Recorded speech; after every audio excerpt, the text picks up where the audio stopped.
Salamat sa napakainit na patanggap sa bitin ng Pasig. Yung mga nandito po sa kanyang hangin hanggang sa kalsada, kamusta po kayo? Mas pag-aayos natin. Yung mga nandito po sa kanyang gita, hanggang pa kayo. Maraming salamat po.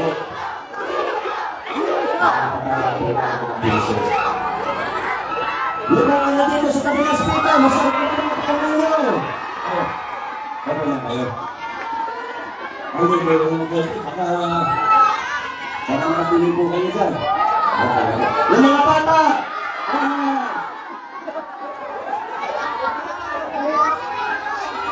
Ano po? Wala ka rin batiin na mga kasama natin nasa sa upper box. Gusto po namin dyan. Nasaan mo kaibigan ko? Ha? Ano yung katago? Ay, meron din pala dito. Sa lower box na. Ano yun, no? Yung alaga ko yung tago. Wala kang mga bati sa akin. Ito yung dumadaan ako dito.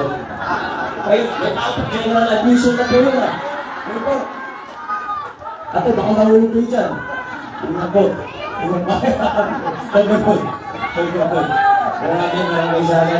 Maraming salamat po sa inyo.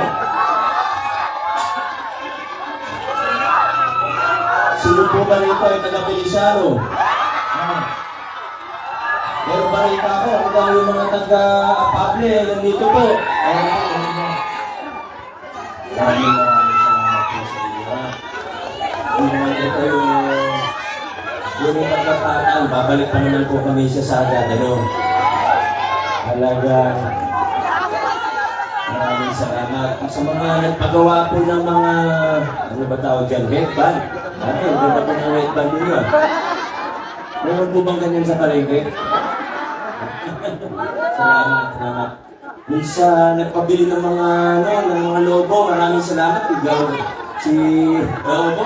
Sino dating Kagawa Junior tayo, ano? Maraming salamat po sa inyo. Ayan pa na siya. Ayan ang idol ko sa barangay sa agad eh. Kagawan Monday, pasensya na, pero idol mo talaga ito si Kagawa Junior. Maraming salamat. Yung mga may upuan, yung mga nakaupo, sila po yung maaga kanina, kaya nakaupo po sila. Pasensya na po, alam mo, ang ko po sa iyo. Nung nag-schedule po kami dito, sabi namin holiday, baka nagpapahinga yung mga tao, kaya nilatag namin ng mga sila, iilan lang. Hindi ko lang po, naganda tayo karami. Maraming salamat po talaga.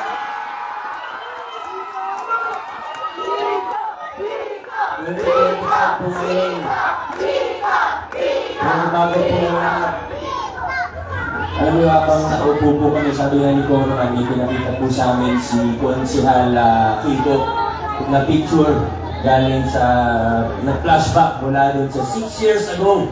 6 years and 45 kilos ago. Ngayon po, iba pa yung sitwasyon noon. Nalala po ninyo, alam niyo ba noong 2019, hindi konsehal po ako noong panahon na yun.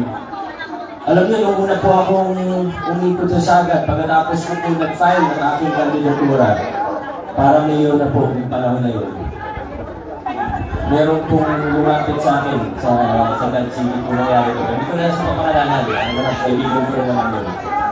May lumapit po sa akin. Sabi niya sa akin, Butsi, wala naman problema, nag-file ka. Pero sabi niya, huwag ka na maglikod dito. Kasi walang bumoto sa'yo dito. Sabi sa akin na gano'n. Nasa October, isa yun sa mga unahong October 2019 po yun. October 2018 po ito. Hindi ko makakalimutan. Noong mga panahon na yun, medyo iba pa talaga yung sitwasyon. Maraming tayong mga kasama, kapitbahay na pag dumarating kami ni Congressman, medyo kinakabahan. Alam niyo po, totoo yan. Maraming takot. Pag mga opisyalis na ang kausap namin, ang laging sinasabi, pasensya na. Kasi pag makitang kasama namin kayo, yung samahan namin, baka hindi na makatanggap ng bayo. Pag bisunod pa rin, dami sa amin na gano'n. Alam niyo, totoo yung mga ito. Pero isipin po ninyo, noong 2019, kahit gano'n po yung sitwasyon natin, ay ano po bang naging resulta sa Barangay Sagad. Maraming salamat po.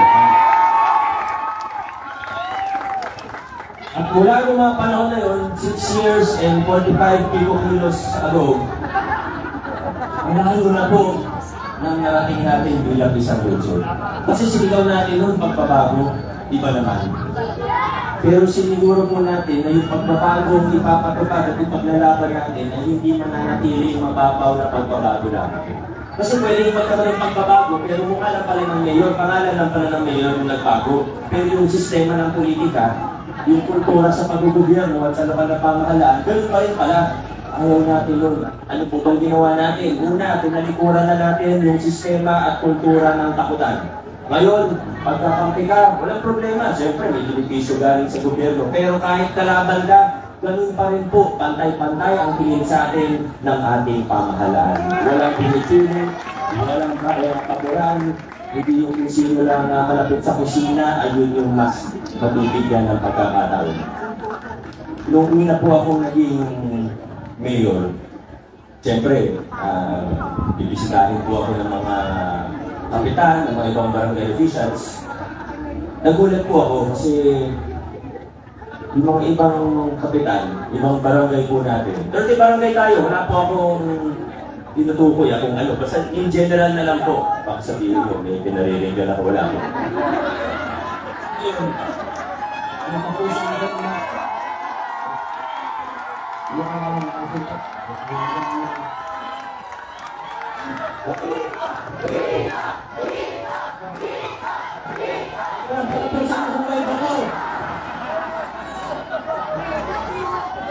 kaya po ako nagulat kasi nung dumating yung mga kapitan at mag-courtesy call po sa akin, hindi syempre may mga dala-dala po silang requests, concern ng barangay, marami naman doon, mga tama, dapat talaga ilapit sa city government.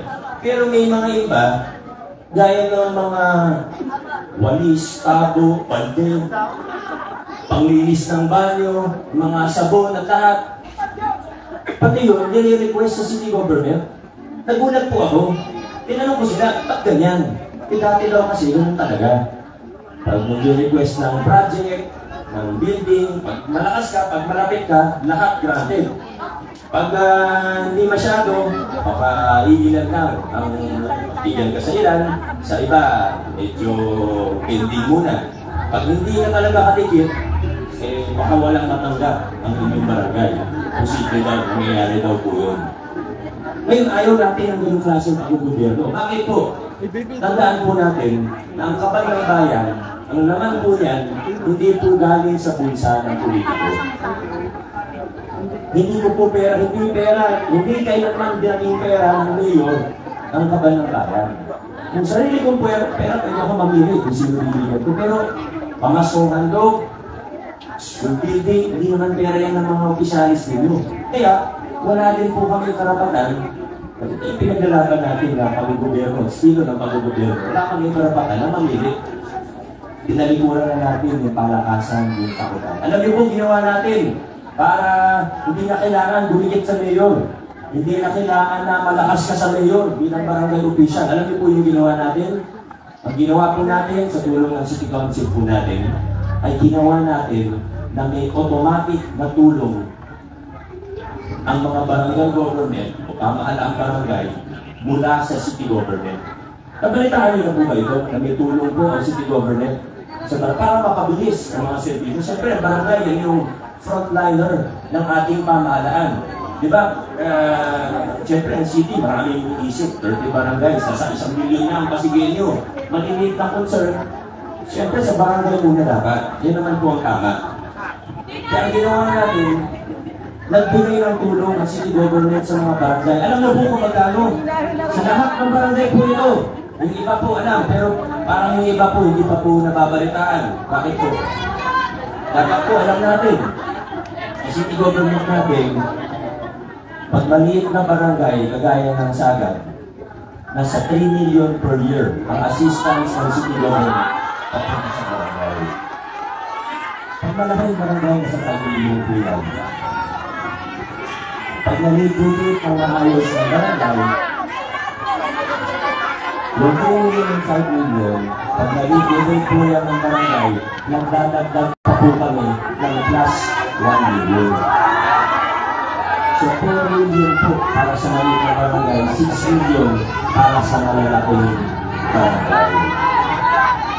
Kaya, maraming nagsasabi rin, kayo mga sinasabi nyo. Ganito na lang po. Ganito na lang po ang gagawin ko. Dahil marami pang hindi nakakaalam tungkol dito sa tulong ng ating city government. At ganito po ang gagawin ko. I-collect ko lang po sila ng mga liquidation ng barangay sa akin. Ang gagawin ko po, yung for previous year, kasi siyempre yung para sa 2025, hindi pa nila tapos sumitin yun. Yung 2024 po, ipopost ko sa Facebook ko kung saan ginamit ng barangay. Ito lang pakiusap ko. Ito lang pakiusap ko. Kasi, madali lang. Ang pakiusap ko, tingnan po natin ang maligid.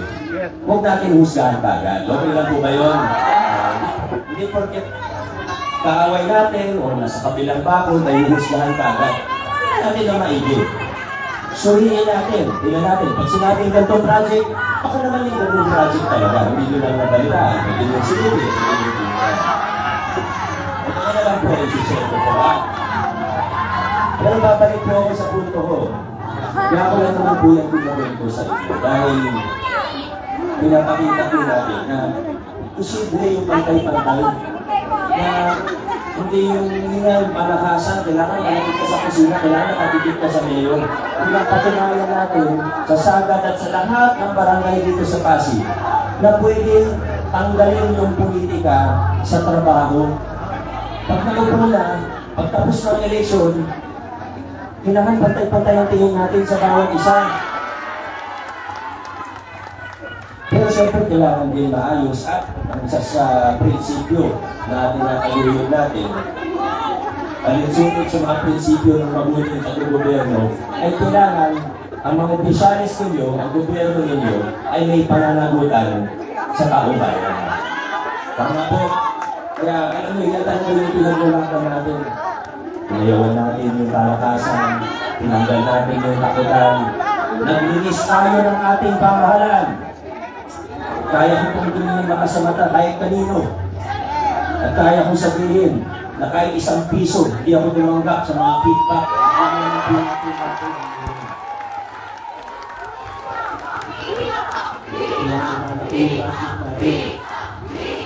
Nangyayari ito yung punto natin. Kasama tayo, nagiging mas efficient ang ating pamahalaan. Kaya dito nyo, hindi tayo nagtaas ng buwis. Nagpapaba pa nga tayo ng buwis. Sa totoo lang. Tanungin po yung mga toda natin, dami dumadaan na tricycle. Alam niyo po, natoda po kayo, di ba? Walang bayad yung renewal ng prangkisa natin. At yung prangka, wala na pong bayad. Dati, sinacharge pa sila ng 500. Pwede naman natin gawin libre. Yung renewal ng prangkisa, mas mahal pa. Sari-sari store na maliit. Ang requirement lang namin, magtinda kayo ng iodized salt kasi kailangan ng mga bata yan. Basta may iodized salt, below 250,000 yung gross revenue kada taon. Walang na rin binabayaran sa business technique. Marami pa po kita, hindi ko na isa-isahin kasi parang nainita na po dalawa, ipapakailan. Dito na po, kung gusto nyo na po mo, isinyasan nyo lang ako ha. Kaya, sa mga 4 na oras pa po ito. Kung hindi ko lang naman ito talaga akong ikwento sa inyo. Kung minsan lang naman yung pagkakataon na ganito. Dahil sa pag-release ko natin ng ating pamahalaan, fast forward, mula kanina, pag-usapan natin 2019, ngayon, nag-ibigay tayo sa 2025. Ang layo na po ng narating natin. Ang dami na natin napagkabuntayan bilang isang lungsod. At ang maganda pa po dyan, kung matatandaan po natin, 2019, 2022, yung mga accomplishment natin ngayon, kung matatandaan niyo po, hindi namin pinangako yan ng 2019, 2022. Kasi, alam, nagsawa na tayo sa pangako ng mga politiko eh.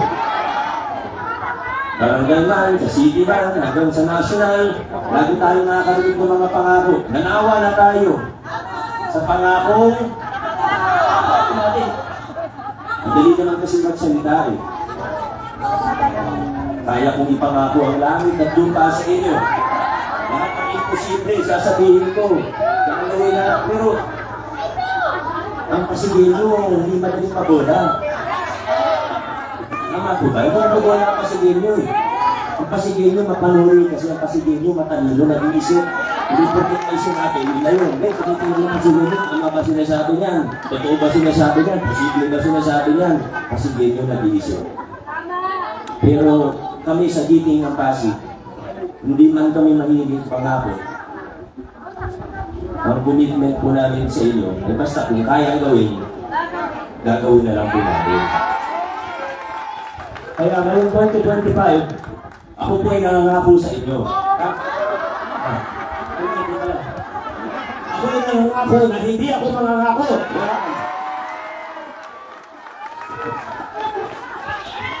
Hindi, isipin po natin. Kanina, nagkukwento si Councilor Pico. Nakikilala din pa naman si Councilor Pico. Bago yung hairstyle. Ngayon, nakwento niya kanina. Mahigit 3,000 pamilya na po ang natulungan ng inulungan ng pamahalaan ilang taon na lamang para mapasak nila yung lupa kung pinagdidirikan ng mga bahay nila. Ngayon, ang tanong ko, naalala niyo po bang pinangako namin yan noong 2022? Hindi po. Pero, ginawa po natin. Yung kinuwento ni Councilor Pao Santiago, local senior pension, sa kasalukuyan, ini-expand pa po natin siya para makasama na rin yung mga may maliliit na SS. Noong 2022, pinangako po ba namin yan? Hindi po. Pero nakita natin na kaya nang gawin. Kaya ngayon, ginagawa na po natin. Yung kay Councilor Boyta, nabanggit kanila sa tricycle po natin, mga tulong sa kanila. Pati yung pag-ayos natin ng turo para hindi na kung ano yung huli. Na minsan wala namang pupunta sa terminal kasi may quota sila. Tinanggal natin yun, pinangako ba namin yan 2019, 2022? Hindi po. Pero nakita namin na pwedeng gawin at kayang gawin, ginawa na lang po namin. Si Coach Paul, ito nga. Hindi nga nanalo si Coach Paul sa lugat eh. Pero nagtrabaho pa rin yung CSO Academy kung saan nabibigyan ng libreng edukasyon at training yung mga CSO para mas makasama sila sa mga budget hearing natin. Pag may City Development Council, makita yung budget para hindi yung kami-kami lang yung nakakaintindi. Hindi yan pinangako ni Coach Paul sa lugat noong 2022. Pero nakita na kayang gawin. Ginawa na lang po. Yung Coach Paul. Yung ginawa ni Coach Simon, nagpahit siya ng ordinansa para tayo unang LGU sa Pilipinas na nagban ng Pogo. Kaya ako naman ang 2022. Hindi po. Pero nakita na pwedeng gawin. May political will tayo. Ginawa na lang po natin. Yung pag-improve ng mga hospital natin, yung pagbukas ng cardiac catheterization lab para pwede na rin gumawa ng angioplasty sa Pasig City, yung pag-upgrade natin ng PCCH para maging general hospital mula 60 beds, under renovation na po siya ngayon, 120 beds na po tayo ngayon ang capacity. Ang very good sa atin sa tumulong sa atin dyan. Pero makatandaan po ninyo, noong 2022, pinangako po ba yan ni Chairman Eric? Hindi po. Pero nakita na kayang gawin, ginawa na lang po. Marami na po akong pwedeng ito. Marami na po tayo pwedeng pag-usapan. Pero yun na lang po muna. Kasi kung isa-isahin natin, yung mga nego, talagang abutin tayo ng hating gabi dito. Kasi kung ito po yung gusto ng pa, ay mga kailangan na po at ang mga sa ibang barangay. Pero yan po ang napakaganda sa nangyari ng 2022. Kasi mula 2019, marami naman tayo napagtagumpayan, maraming improvement, marami tayong nagawa. Pero kung mapapansin po ninyo, mula 2022, mas bumilis pa yung takbo ng ating pamahalaan. Mas gumanda pa yung mga servisyo. At isa sa pinakamalaking dahilan kung bakit nangyari po ito, ay dahil binigyan niyo po ako ng mga tao na hindi lang sa kakampi, kundi mga kasangga po natin na matitibay. Ang vice mayor natin, ngayon pwede natin ipagmalaki.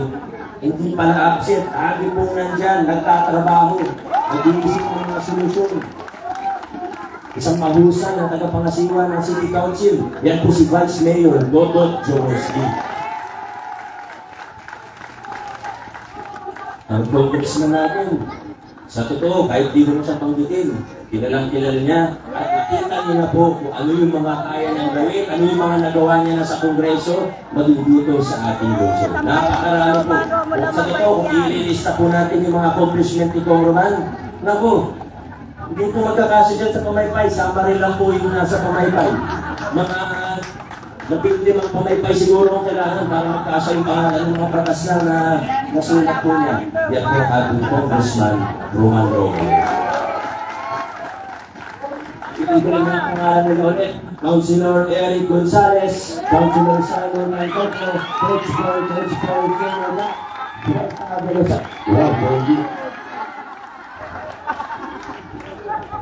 Igo Ruscha, at si Pao Santiago. Si Consiel Pao, depende sa lakas ng pagbigas ko ng pangalan niya. Ganun din yung lakas ng paglundag niya. Testing po natin. Huwag po natin kalimutan si Councilor Pao Santiago. Nakasap po natin ang konti. Huwag po natin kalimutan si Councilor Pao Santiago. Huwag po natin kalimutan si Councilor Pao Santiago. Kasama po mga konsehal ng Pipil ng Pasig, si Congressman, Vice Mayor. Marami na tayong nagawa, marami na tayong napagtagumpayan. Pero sa susunod na 3 taon, mas marami pa tayong magagawa. Broad Street, Pipil ng Pasig, pabuhay ang Sagat, pabuhay ang Pasig City.